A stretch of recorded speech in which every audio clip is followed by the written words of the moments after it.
entertainment update. My name is Wood. I'm gonna jump into some bite down boxing talk, just some schedule stuff, also some quick thoughts on last night's action, and just for some housekeeping, man. Please go over to Spotify as well as Apple Podcasts, Google Podcasts, and check out my It's Always Personal podcast. Obviously, from the title, it's delving into some issues that are a little more personal to me than boxing, straight, in sports. So, although some things will pop up from time to time, you know, in the area of sports and boxing, I'm actually working on a pretty good interview, a pretty good get in the upcoming weeks, and it would be an interview that I would put on It's Always Personal, as well as try to live stream it here on Pay Me No Mind. What else did I want to get into before that? Anyway, I guess that was about it. Again, moving forward, man, I'm gonna kind of focus on Sunday morning, late Sunday morning, and kind of leave all of my boxing talk over there. I think that's the best use of my time based on what the interest is and the enthusiasm is towards boxing on YouTube. So the daily updates and all that type of stuff, I've learned the hard way that people don't give a damn about that. We just want to talk boxing gossip. So I'm going to limit my stuff to Sunday morning. People can call in, join the live chat, do whatever you want to do for that hour and a half that I'm rocking. Getting to today's update, obviously it's a big day for Caressa Shields and everything that she's trying to do with her promoter or co-promoter, Salida Promotions. I'll get into that in just a second on how to watch that, kind of what I'm watching for with that event later on tonight. I did want to take a second to invite you over to www.bitedownboxing.com. I have some write-ups over there of last night's action on from NBC Sports Network that was organized by Ring City USA. I'm really very interested in that outlet and what they're doing. That was their first show of 2021. It was headlined by at the time, undefeated super welterweight prospect / contender Serhii Bohachuk, as well as veteran Brandon and Cannon Adams. That was the main event fight. They were scheduled for 10 rounds. Yeah, bro. What's up, Oz Luna, man? Did Texas win that game last night? I think I turned away when they came on. Yeah, man, I'm gonna hit on that in just a little bit. Okay, good deal. So yeah, let's start there with Danielito Zarria and Ruslan Matayev, who was trained by Joel Diaz. I finally got that cat's name right.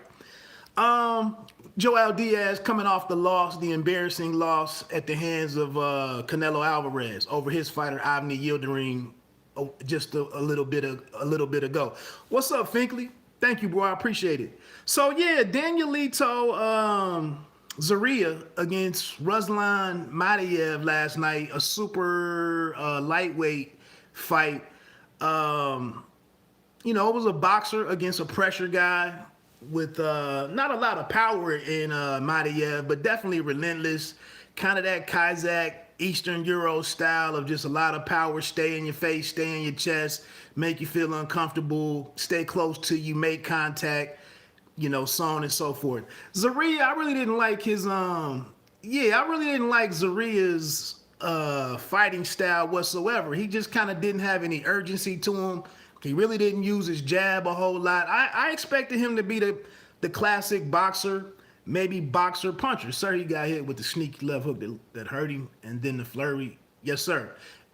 And to that point, Ronald Finkley, I would implore, plead, beg everybody to check out the write-ups that I put up on www.bitedownboxing.com. It's a little more detail in those write-ups. Obviously, I could use the traffic over on the website, to help with the articles being ranked when people search for those topics. So check me out over there, please. But yeah, Zarya, I just didn't like the way that I didn't like the way that he didn't really rise to the occasion and match the energy that was coming out of Matayev. And I didn't think that Matayev was doing all that great consistently, but again, with that pressure style, if you don't put that jab on him, if you're not landing big shots to kind of calm all of that down, then you got a guy who's going to continue to come. We saw Matayev landing some overhand rights, and then when he would muck it up a little bit, he would catch Zarya inside. And I just felt like he gradually beat the fight out of Zarya. And then when we got into that 8th round, after he was deducted earlier in the fight, what was that, round 5 or round 3, when Matayev was deducted a point for punching behind the head from referee Ramon Pena.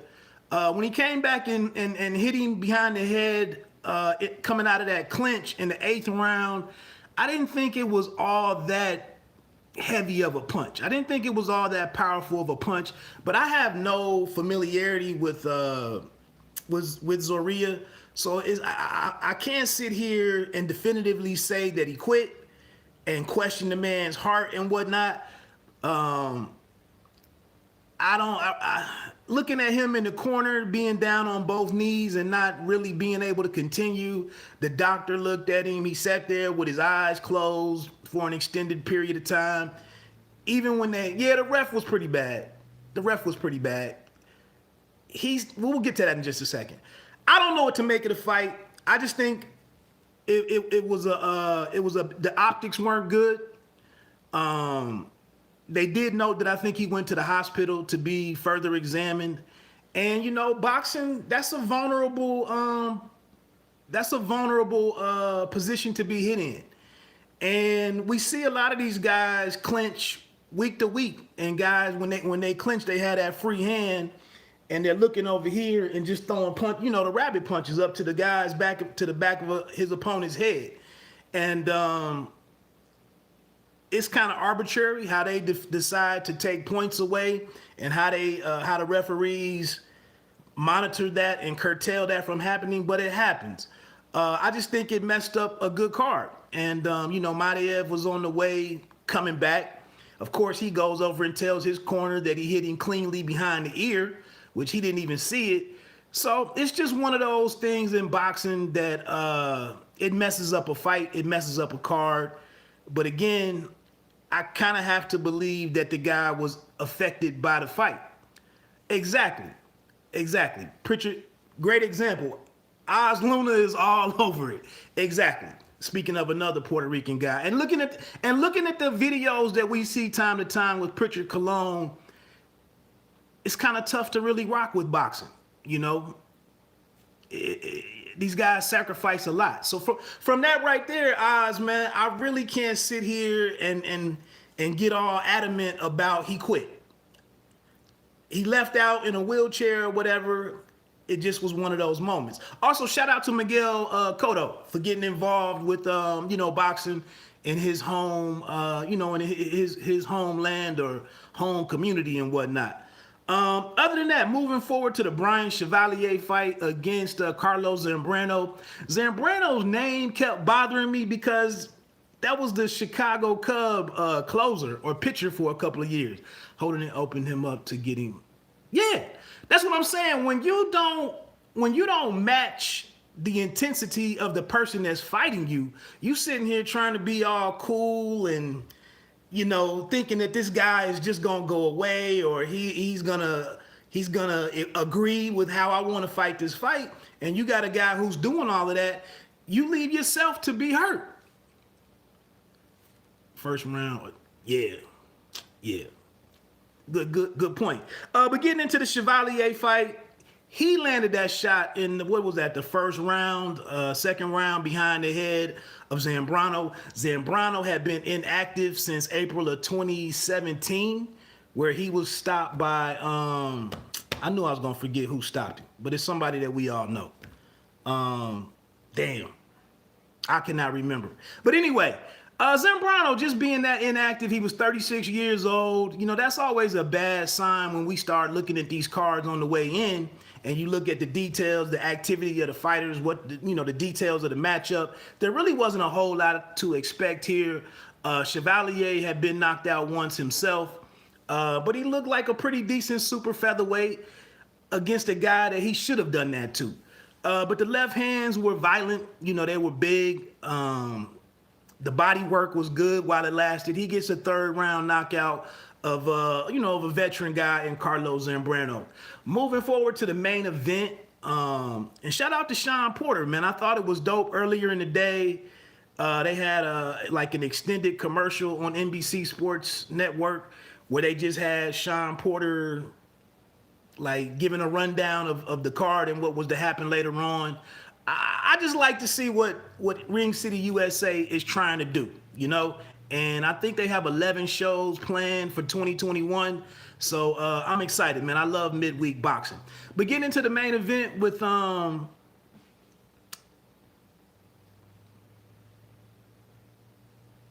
yeah, man, it was, and you hate to see that, Finkley, when they have these fights in Puerto Rico or in, down, they had a couple of cards that we saw from Mexico. Even when we see some of the different refereeing over in the UK, when you watch some of those fights. Oh, by the way, today at 2:50, Tony Yoka will be on ESPN Plus, heavyweight fight for anybody that has ESPN Plus. When you watch how these fights are handled in different countries and the fighter safety and how they adhere to the rules and whatnot, it can be different. Looking at the main event though, I'm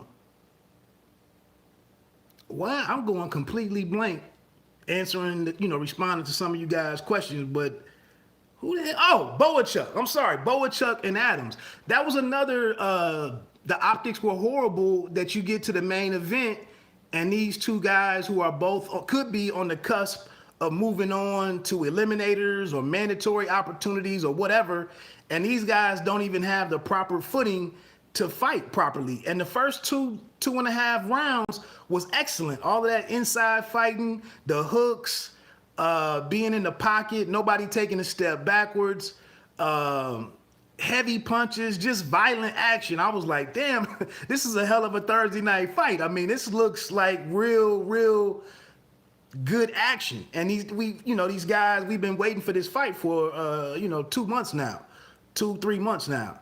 And so immediately though, what Brandon Adams wanted to do based on the strengths and the size advantage of Bohachuk, they both had 73-inch reach, but Bohachuk was about 3 inches taller at 6 feet. Brandon Adams is listed at 5'9".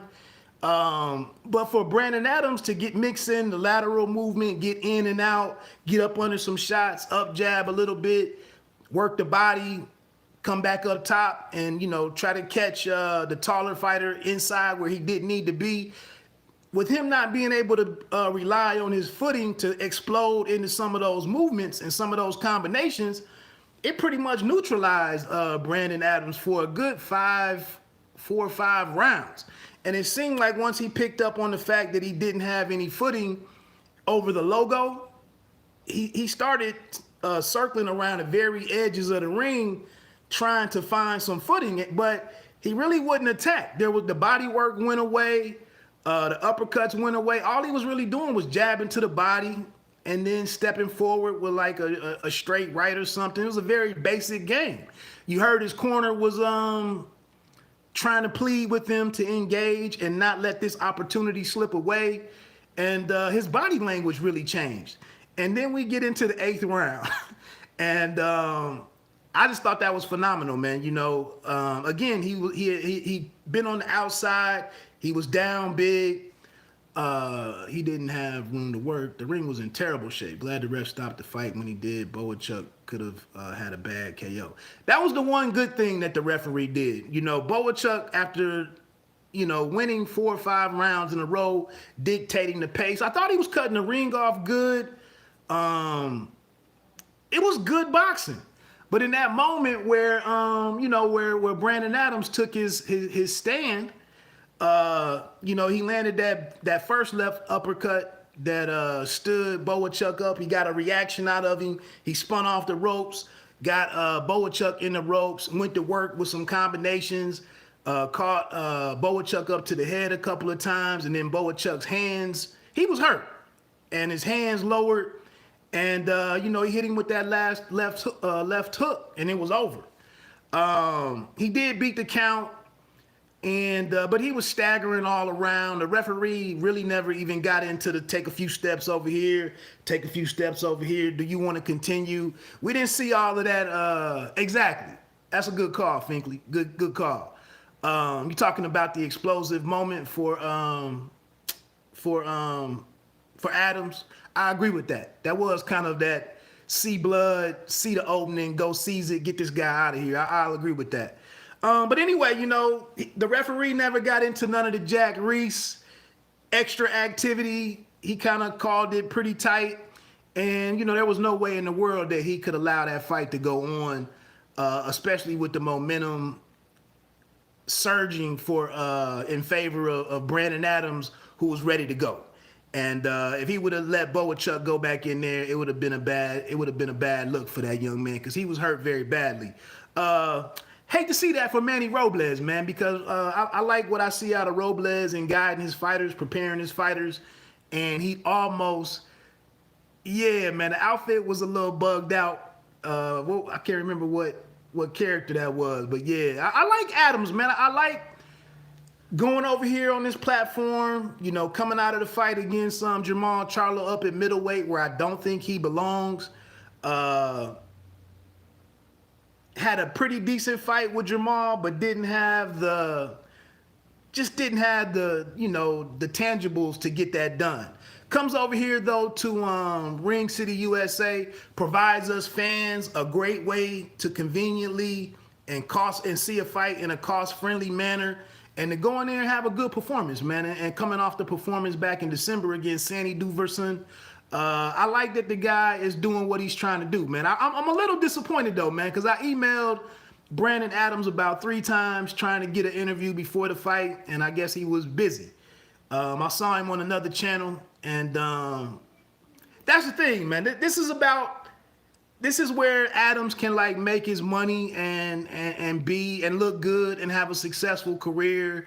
And, you know, he's big right now on his messaging and what he wants to bring to the sport of boxing. And, you know, these type of platforms are kind of where he's going to be able to look good and exist. Like Oz just said, when he goes to step up against the elite guys, the world-class guys, for whatever reason or another, it just doesn't happen. And again, I really think he'd be better served being down at welterweight. I don't know if he can make that, but it looks life looks pretty rough for him up at 54 and then 60. So hey, but he came on, he had a great moment, took advantage of it, good story, good TV. So shout out to him on getting that victory. Hey, before I get on out of here, I did want to touch on tonight's fight with headline by Claressa Shields going for, yeah, that was a tough one. Oz Luna, the John Thompson fight. Claressa Shields, her story. I am going to support the fight, and I hope others do as well. The card didn't kind of come together the way I had hoped. There were a couple other females that I wanted to have an opportunity to fight on there, man, but I know that it gets to a certain point to where you don't know what the money is going to be. You don't know how this is going to be received. You don't know how many buys they're going to be. And it's difficult to go out there and try to bring certain fights onto the card. That's just the way that it works. I did go and check out Shields-Dicaire, the opponent. I believe she's the IBF champion. Again, this will be the second division that, the second division that, shout out to you then, Finkley. 9 o'clock, FITE TV.tv. If you know how to get around the internet, you know how to find a fight. It's $29.99, basically $30, 5 fights. Shields' Olympic teammate, Marlene Esparza, is on there against Shelly Barnett. Shelly Barnett is like 4-2, 4-2-1 or something. I can't see that that's going to be a better fight than Salim Urbina, who Esparza fought the last time out. But I Yeah, man, I think that 3 minutes, I think that extra minute is really hurting her. We've seen her a couple of times have an opponent hurt with like 10 seconds to go in the 2 minute round. And if she had another 60 or 70 seconds, we'd probably get a knockout. But that's the confines that they work with. But getting into it, I looked at Marie-Eve Dicaire against a fighter named Nemes. They have that on Salida Promotions YouTube channel if you want to check it out. I think they have 2 Dicaire fights on there. Honestly, man, she's 34 years old. She's only fought in Canada, I believe. She does box fairly well. She seems to have an educated game. She jabs and moves a lot. She doesn't sit down on her punches. I think for me, what I'm going to be watching for is how she handles the pressure of being in against Claressa Shields, who I do think is an exceptional boxer. I think she's demonstrated that against the champions, barely losing rounds in many of these fights. I do think Claressa Shields is very creative. I think she is eager to learn and to execute. I think her and John David Jackson have been a great pairing. I think she gets better every time out. I have no complaints whatsoever to say about Claressa Shields as a boxer in the ring. I do think it would be great tonight to get a knockout. To your point, Finkley, I think there's a good possibility that she can get a TKO because, as I just mentioned, Dicaire is not heavy-handed. She's 17-0 with no knockouts. She's been inactive for over a year, working towards this same fight. I thought it took away from the momentum that Claressa Shields was building after the Habazin fight, and they had scheduled this fight and had announced it for like last May, I want to say. And I think if we didn't have that year plus in the schedule, and she would have had another phenomenal performance against Dicaire, we could be her career could be in a different spot right now. That's my opinion. As it is, I think it's a chance, that once Claressa, how she cuts off the ring, how she kind of seizes control of the fight, how she starts to dictate, the action to Dicaire. I want to say somewhere after the 3rd round, it could be either a knockdown, it could be a stoppage, and she could kind of get that victory that kind of defines her career. She's looking for the knockout. I mean, she wants to show that she has power. She wants to bring that aspect of boxing to the women's game in spite of the constraints of only having 120 seconds to operate. I think when you watch some of these fights, man, I just think it's unfair. I think it's unfair to these women because it takes time to work on to attack someone's body. It takes time to get the timing and to start depositing, what do they say, putting water in the basement. That takes time. And it just seems like that's a tough one, man, because she fights a lot differently than Hammer. Like I said, she sticks and moves a lot. She's southpaw. I think she does lunge in quite a bit and get her head out over her front foot or her front knee and kind of has her head on the line a little bit. She exits with her hands down or backs away straight up. So she has some flaws, but her whole game, it's like watching the Houston Rockets, man. It's all about stick and move and don't stop. Don't get caught in the ropes. It's just score. It's like kind of like an amateur style almost. Just touch, move. So again, I just want to see how. I don't think she gets her hands back quick enough. Definitely, I agree with that. So like I said, I think in the mid rounds, I think there'll be an opportunity for. Agreed. I think there'll be an opportunity for a knockdown. She knocked Habazin down with the left hook to the body, I believe, in like the 4th or 5th round. She had Hammer on roller skates in like the 3rd or 4th round. So we'll see. Other than that, man, it looks like I believe it's on Salida Promotions YouTube channel. It will be two men's fights on there. Robert Sims is a heavyweight. He's also a guy who called out some names to fight for that Bridgerweight title that nobody wants. But he stepped up, threw his hat into the circle to challenge somebody to be the first person to win that WBC Bridgerweight belt. He's a kid. He's either out of Grand Rapids or Kalamazoo, somewhere in the Mitten State. But he'll be on there against a decent opponent, relatively speaking. And then also Manny Woods out of Florida is the opponent for, I don't know, one of them Kronk Gym Russians. I can't remember his name, but he's 10-0, and I believe that's at super welterweight. So it will be two fights on somewhere. If you Google or you check out the Salida Promotions Twitter account, I'm sure you can figure out how to watch that if you want to see either one of those two fights. And then again, you know, $29.99 on FITE TV or FITE.tv or the FITE app, FITE. You can go check out those 5 fights for the females. Other than that, man, I don't have a lot else to say. That's the Ring City USA. Check out my couple of articles that I put up recapping all of that, again, over at www.bitedownboxing.com. I probably will have some content up there from tonight's action, the Claressa Shields card.